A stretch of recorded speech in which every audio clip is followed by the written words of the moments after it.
Agenda, non-Rotarian. We just had our remaining parish Council on Aging project completed with our district grant funds, and we're continuing to support them. One current area of emphasis that Rotary clubs do focus on is providing new opportunities for the aging. And in 1990, the Rotary International Board of Directors urged Rotarians to identify new projects serving the elderly that emphasize intergenerational activities and the integration of seniors into society and the workplace. The following year, the board called for an approach that stressed service with the elderly as well as for them.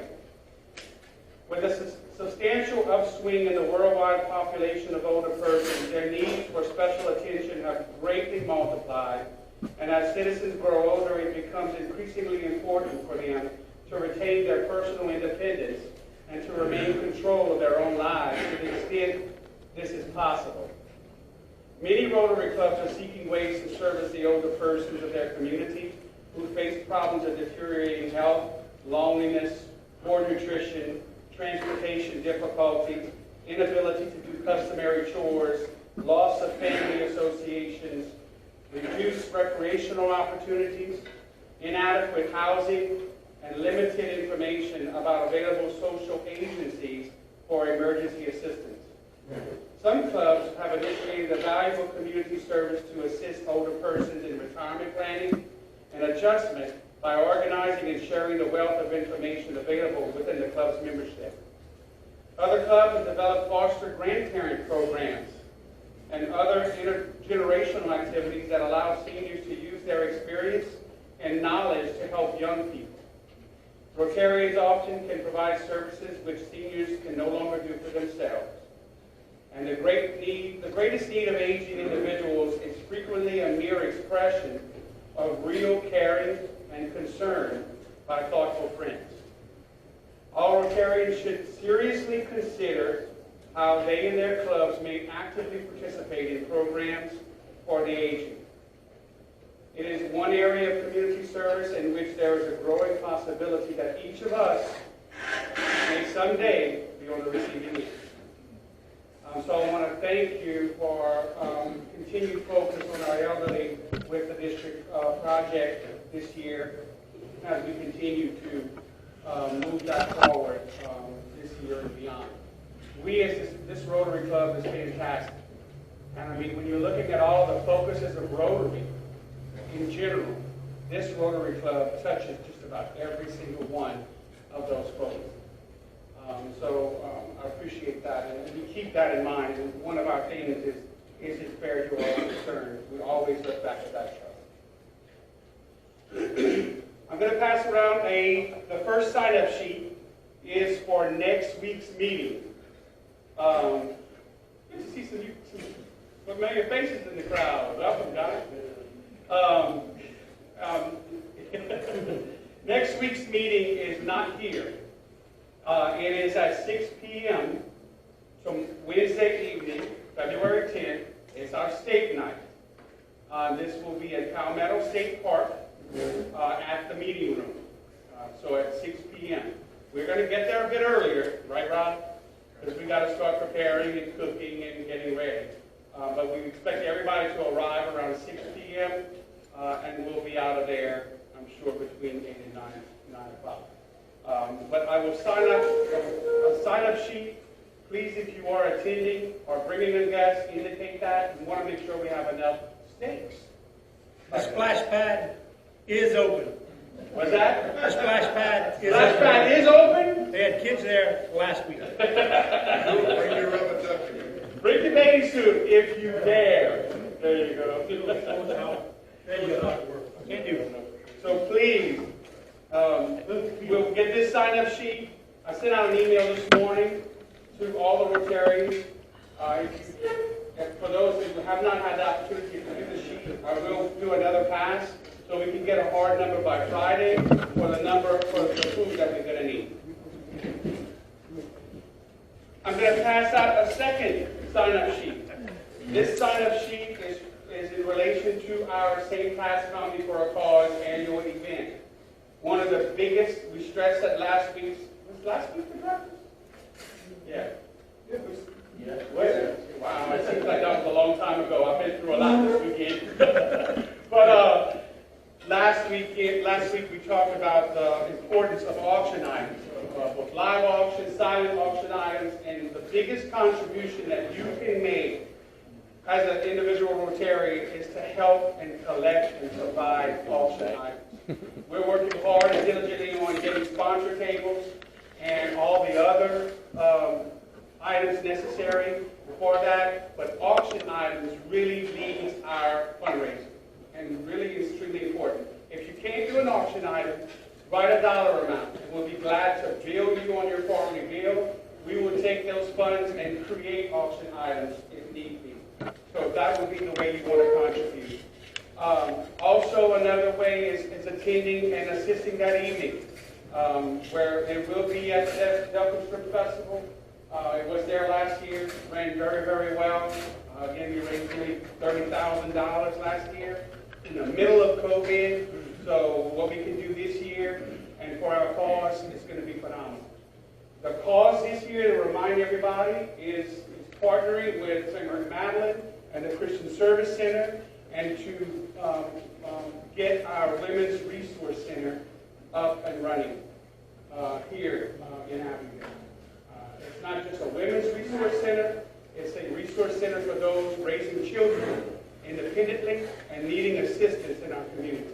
Whether that be items, or whether that be mentorship, and guidance and support, and continuing education, etc. So it's a magnitude of resources that they provide. I was extremely excited to hear that. And Rob and I had the opportunity to sit with them and talk with them. Phenomenal cause, and definitely looking forward to that. Anything else, Rob, I missed on St. Pat's? I just wanted to announce real quickly, we've got about 5-8 top tables sold at this point. I know they come in a little slow, but we are going to be capped out at about 190 to 200 people. So I know we haven't capped out in a while, but I think that this year's cause that people are going to be really behind it. So I would suggest if you plan on coming to the event, please go ahead and get your tables as soon as possible. Actually, I talked to Kelly Davis this morning. Father Louis sent out a mass email to all the parishioners of St. Mary Magdalene Church about helping with the event, whether it be tables or auction items. And actually, I was going to speak to you about that later, but he's actually going to give us some time at Mass the weekend of the 27th and 28th, a little 5-minute spiel at the end of Mass to discuss the cause. So. Excellent. Riley? Date night? Yeah. They emailed me today, giving me a time, I got to reply back. The time is not fit for us. I'm going to try to see if they'll change that. They were checking time at 8, check out time at 7. We're not having something. We'll fix it. I was just saying, I'm going to ask them, and they know we need another plan quick. So I'm going to give it to them back. As soon as you find out, just let me know.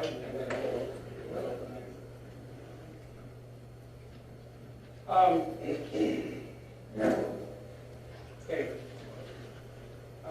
February 13th, that's next Saturday. That is the district mid-year assembly. I'm going to remind you here, as I've been doing every week. It is from 9 to 11. So 2 hours of our time. They are asking to meet for mid-year assembly and get those things taken care of. It is in Lafayette at Park Lafayette Center across from River Ranch at Home 2 Suites. Again, there's no cost. We registered several of us to go. Be from 9 to 11. Probably after that, several Rotarians out there will go have lunch or something after that aspect. You can do it virtually as well. They ask you to register for it, so that way they know who's attending in person and also on virtual. So please do, there is no cost. So please do register and represent Rotary Club of Abbeville and be part of our decisions for our district.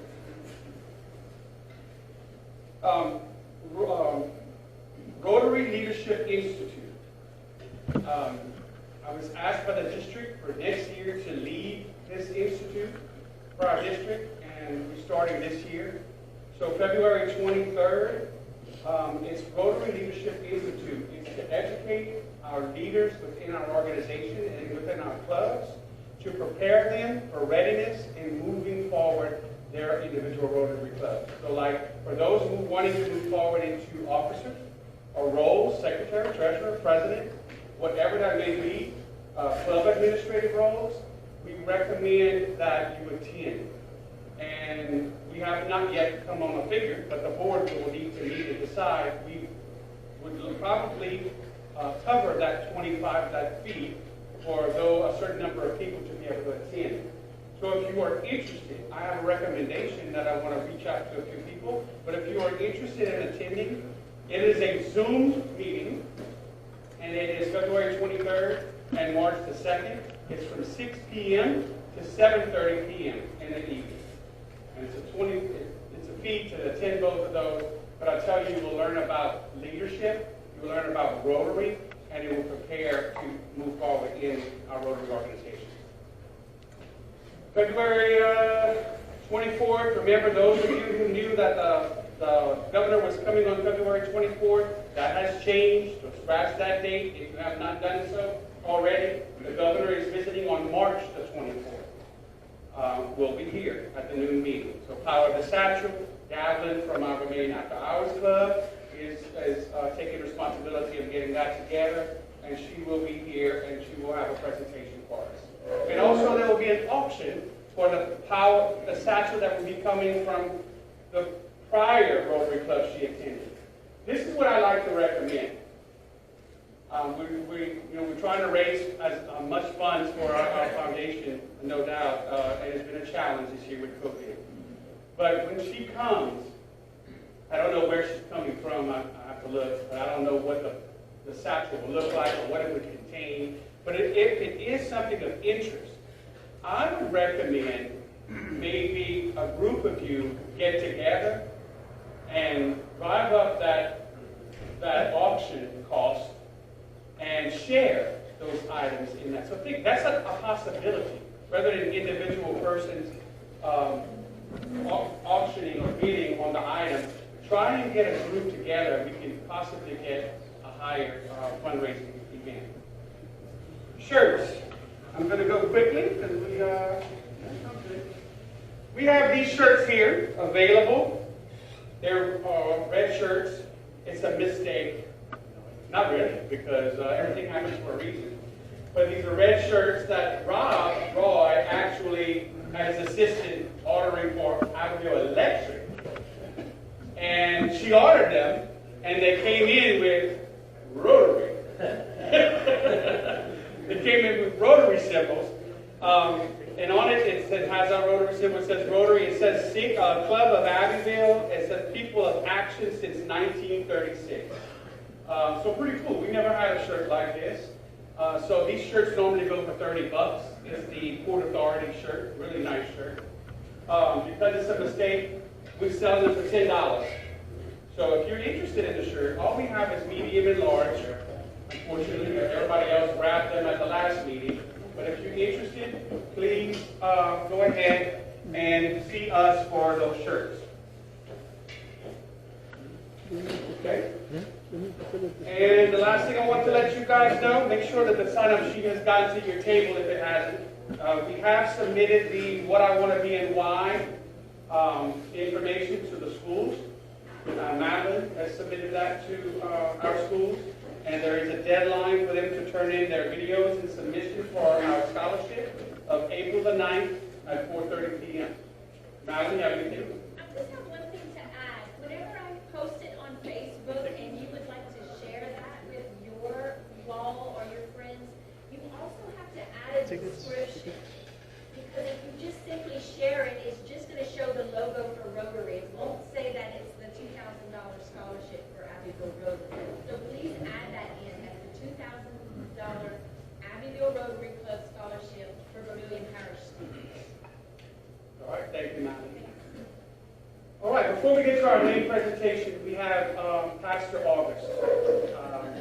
You would like to say hello. We welcome you here at our Rotary. And I didn't do the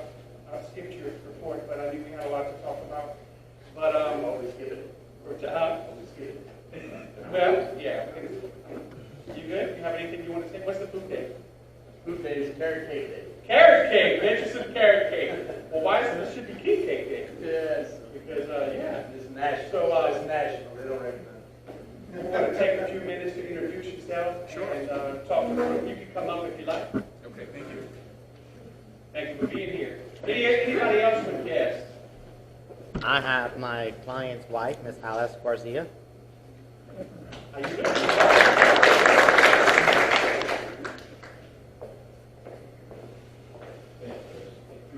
Well, thank y'all for having us come by. My name is Walter August Jr.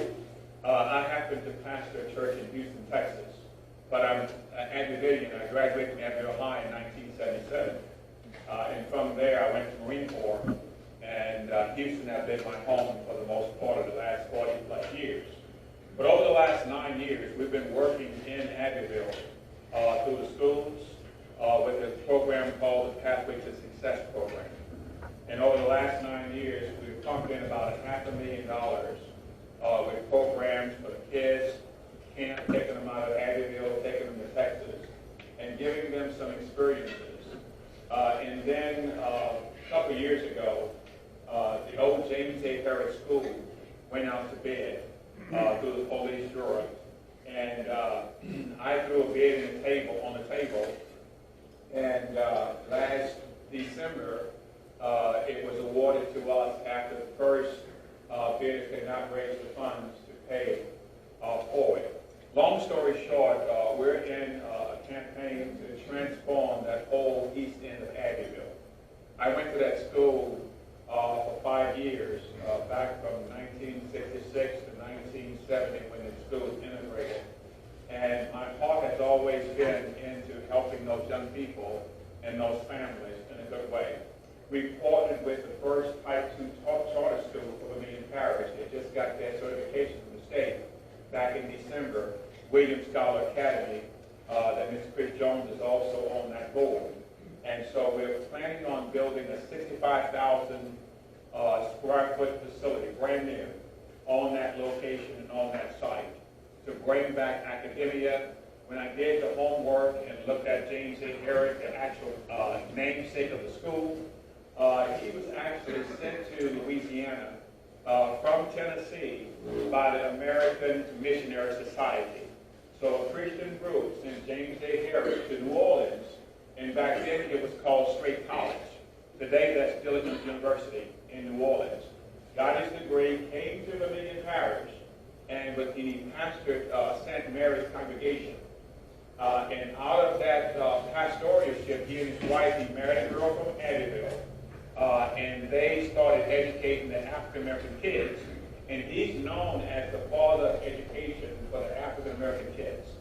Long story short, 13 years of educating them. And when Harris School was finished in 1954, they named the school after him. And over the years, I've come to Abbeville. My mom went home to be with the Lord 2 years ago. I still have family down here. I still have nieces, nephews, siblings down here. So I'm in Houston, but my heart is here. So I am the campaign chairman.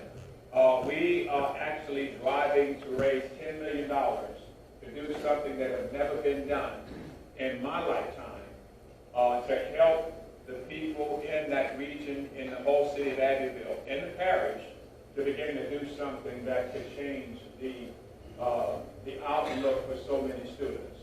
Working in the school district here, there's a whole lot of sadness because a lot of the children, honestly, they're not even prepared for learning when they get to school. They have too much going on in the homes. And we want to come in and provide a different opportunity for them. But we're going to need the entire parish support. We were able to meet the city council and the mayor last night. Brady Bruce was part of that. And we got an endorsement from the mayor, Mark Piazza. As a matter of fact, he sent a letter to us giving us permission as a gatekeeper to be able to talk to any business within the city limits of Abbeville. And that's a blessing because we're doing it from the Nehemiah perspective. So I'm here to help out the church that I pastor in Houston. I've been pastoring that church for 27 years. We started in 1994 with 11 people. Today that church has over 18,000 members, and we're tremendously blessed. They did an article on our work 2 weeks ago, and we read the paper, and it was wonderful. And we're committing from our church in this project over the next 3 years, $600,000 ourselves. And then we're working to bridge relationships, bring everybody to the table, get it done. But thank y'all so very much for having me and just to come and share. There may be some people with questions. Thank you so much. Thank you very much. Okay, Paul, introduce our presentation for today.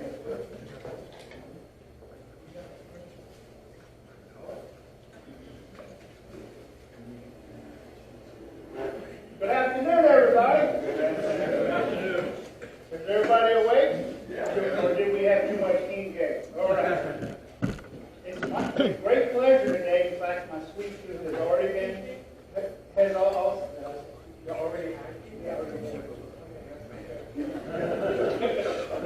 It's my pleasure to give due to Miss Kaylan Akers. She is an Abbeville native, mother of 5, UL graduate in French education. Her love of the French language and culture led to the interest in bread baking, inspired by traditional French breads and pastries. She began with baguettes, and made her first. Yeah, she made it 17. That's a good one. But drawing support from the community, she decided to leave her teaching post at a French teacher, remain Catholic, and take on baking bread full-time with her business as Sunny Akers Bread. How do y'all like that name? Sounds pretty good. Sunny Akers, all right. Madeline includes, she's also a parent of 2 immersion students at LeBlanc Elementary School, Juliet and Genevieve. Today she will tell us mostly about king cake, being it's Mardi Gras season, but I can personally attest that her bread is truly the best I've ever tasted, and that she deserves it today. So please, round of applause.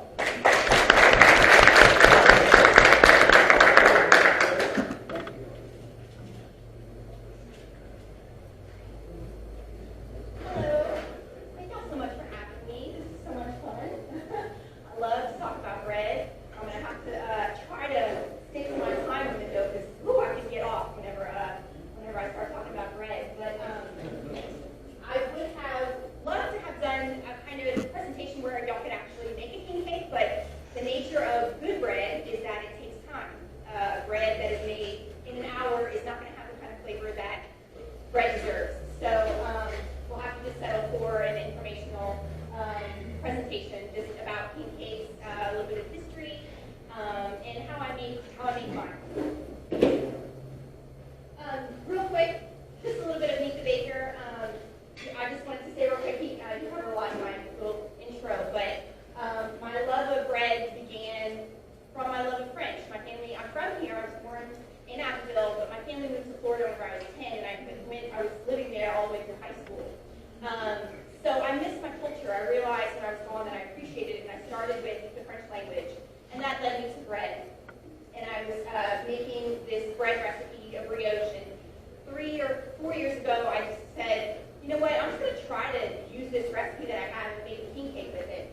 And my Aunt Laurie Share, some of you might know her, who was teaching at school at the time, said, hey, can I have one of those to bring to school? And I'm sure y'all know if you put anything in the teacher's lounge, that word is going to get out. So that first year that I ever made a king cake, I sold 75. And that was about 3 years ago, and now I've sold a few thousand while working full-time. So we're kind of just getting started, but king cakes are my bestseller. They're my bread and butter, but they're not actually my passion. My passion is more sourdough, classic French pastries, such as croissants and stuff like that. So, but the support of my community has been so amazing that I realized last year that I didn't have to teach anymore as much as I love my French teaching job. I couldn't do both, especially not with baby number 5 on the way. So, quit my day job, and my husband and I built a little commercial kitchen on our property that in and the things that I needed out of my kitchen very quickly. I burned out a couple of mixers, a couple of ovens. So this way in our bakery, I'm able to make the quantity of bread that I believe my community, I actually haven't met, I don't think, the quantity that my community is looking for. We do the farmer's market in Lafayette and in Abbeville, and the support of my community is so amazing. So thank you all so much for that. Okay. So this is what I'm going to cover in my presentation, a little bit of what, when, where, how, so king cake. Where does it come from? Who eats king cake? I didn't actually realize, whenever I went to Florida, that Mardi Gras wasn't celebrated everywhere. I was like, when's the parade? When do we get school off, right? Where's the king cake? And they were like, yeah, we don't really do that here. I was like, that's so sad. So, who eats king cake? Why? Why do we eat king cake? When? And what is a king cake? That's a big one. That one's debatable, right? Anybody eat the food at king cake? What about the crawfish king cake? How about the hamburger king cake? Have you had that one? So we'll talk about, again, debatable. We'll talk about kind of what is a king cake, and then how you make it. I have a little video that shows you how to make one. So the when and why. The king cake is made in honor of the Catholic celebration of the Epiphany, which is on January 6th. That is when the three kings, three magi, visited baby Jesus. The Feast of the Epiphany is only one day, but we eat king cake for the entire Mardi Gras season. So to me, that's just a Louisiana thing, right? We like to celebrate until Lent, right? So we're eating our sweet king cake all the way through the season. But originally, the king cake was just for the Feast of the Epiphany on January 6th. Okay, where again? So it originated in medieval France and Spain. That's where it originally came from. But it was brought to New Orleans by French settlers in the late 1800s. But we're actually not the only culture that has a king cake. There are many other cultures that have king cakes. So I gave a couple of examples here. Mexico has the rosca de reyes, or Portugal has the bolo rey.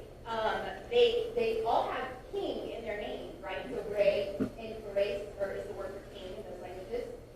And they're very similar to ours here. They're bread dough, brioche bread dough, baked, not fried. And they top theirs with like candy fruits. So similar, but not quite the same as ours. I've actually seen this one at Walmart before. Have you all ever noticed it? Have you ever seen that one at Walmart? Very, very interesting. Okay, so what is a king cake? There's actually two different kinds of king cakes. The one on the right is the one that is more popular to this area, and the one on the left is from northern France. The one that I'm more used to is from southern France. Have you ever tried the one on the left? Have y'all seen it? Coupart's in Lafayette is the only local bakery that makes them. However, it is on my list. I definitely plan on selling these in the future because they're very, very good. They're completely different than the king cake that you eat today. So this king cake is called a galette de bois, and what it is frangipan. Does anybody know what frangipan is? You ever heard of that? No? Frangipan is almond flour and crushed almonds, and it's inside of puff pastry.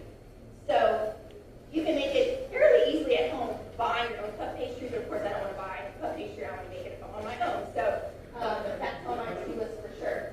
But that would be the most challenging part of it, is making your own puff pastry. But just like our king cake, it does contain a little trinket. Usually it's porcelain or like a bean. And it's the same thing, if you find it. So I'll leave that there. But I actually made this for my French 3 class last year. And as I was saying, I served it and everything. My students were eating it. And as I was saying, so someone's going to have the bean. One of my students was interested in I think I just swallowed the bean. I was like, oh my gosh, like she just downed it so quickly I couldn't even tell it. But anyway, she's fine. Don't worry about it. So this one on the right is the king cake that I make, and this is the kind of king cake that's more common around here.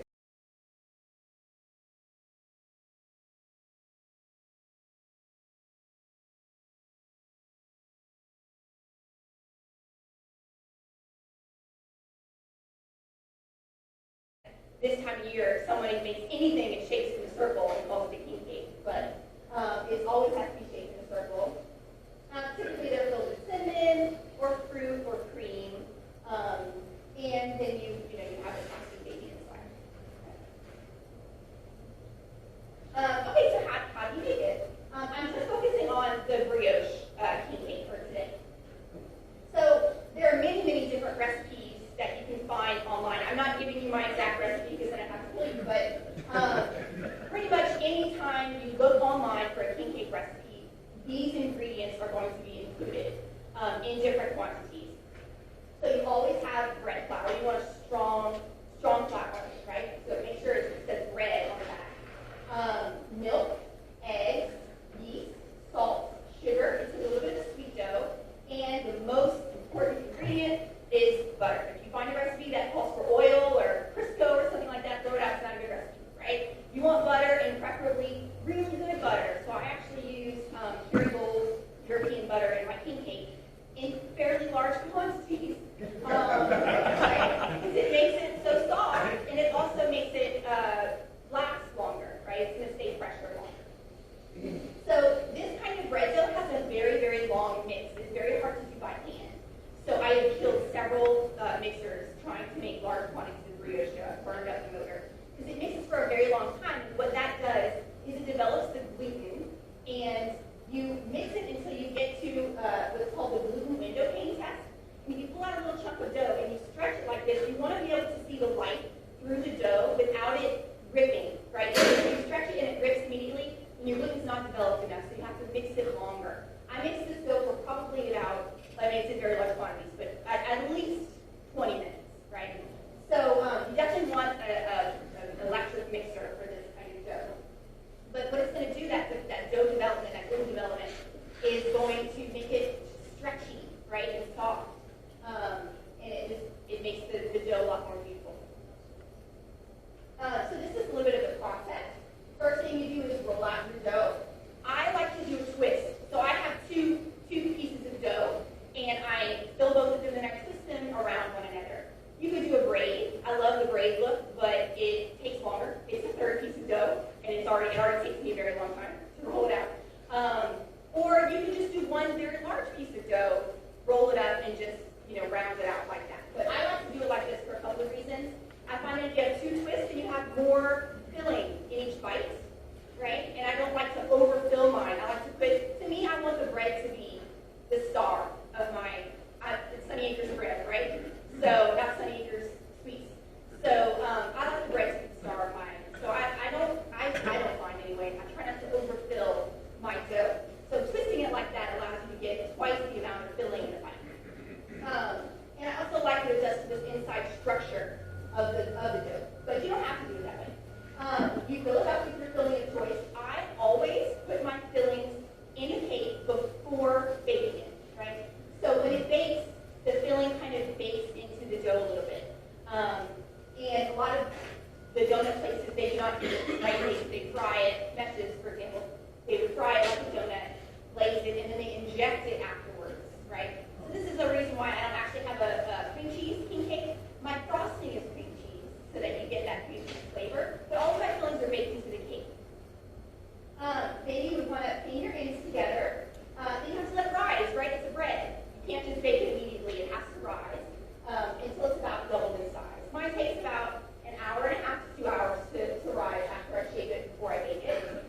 buy the next cake, which is definitely what I always heard growing up. That must be the Vermilion Terrace version, is you have to buy the next cake. Has anyone heard of another one? Another tradition? No? Everybody says you have to buy the next cake. Another one I've heard is you have to host the next party, and then you're named king, or you're lucky. You're considered lucky, and you are named king or queen of the day. So with the, if you have like a, sometimes you wear a paper crown or something. So those are the traditions. What does the circular shape of the cake represent? A crown. Yes, a crown. And what does the crown represent? King. I heard it. King. Yes. Yes. The walk. Well, unity. I think I heard someone say that. Unity, right? You are one, right? So a crown and unity of faith. And this was from my presentation. Who was listening? When is the Feast of the Epiphany? January 6th. January 6th. Yes. Yes. Does anyone have any questions? Was it good? That's what I want to Was it know. all? Yeah. How long does the total process take? Okay. Yeah. So what I do is I make my dough, right? I make my dough. Now, not everyone's process is the same as mine, right? But I mix my dough and I freeze it. So it has to go in the freezer for a while. And then 12 hours before I want to make my cake, I move it to the fridge. And then I take it out of the fridge and I start the process that I showed you all in that slide. So I've got to shape it, which takes me about 5 minutes per cake, and it has to rise for an hour and a half to 2 hours. And then I have to bake it, and wash it, and bake it, which usually bakes in 25 to 30 minutes. It has to cool a little bit, and then frost it. So yeah, it's a pretty long process. For people who want to put it in order, I always say you have to give me 48 hours in advance. Because I can't just whip up a cake really quick. But it does help to have my dough in the freezer so that I pretty much need a day, and then I can move it to the fridge 12 hours before I want to start making it. So my dough actually does its first rise in the fridge. But you might find a lot of recipes online that you make your dough and it has a first rise, and then you shape it, and then it would have a second rise. So pretty much all bread doughs, good breads, have 2 rises, right? Your initial rise, and then you knock it back, or you shape it, and then it rises again before you bake it, right? So, yeah. Does that answer the question? Yes? Okay. Do you use any particular kind of yeast in your bread? I use instant yeast. Instant yeast. So there's another kind of yeast that's active dry or rapid rise. Rapid rise, just from the name, guys.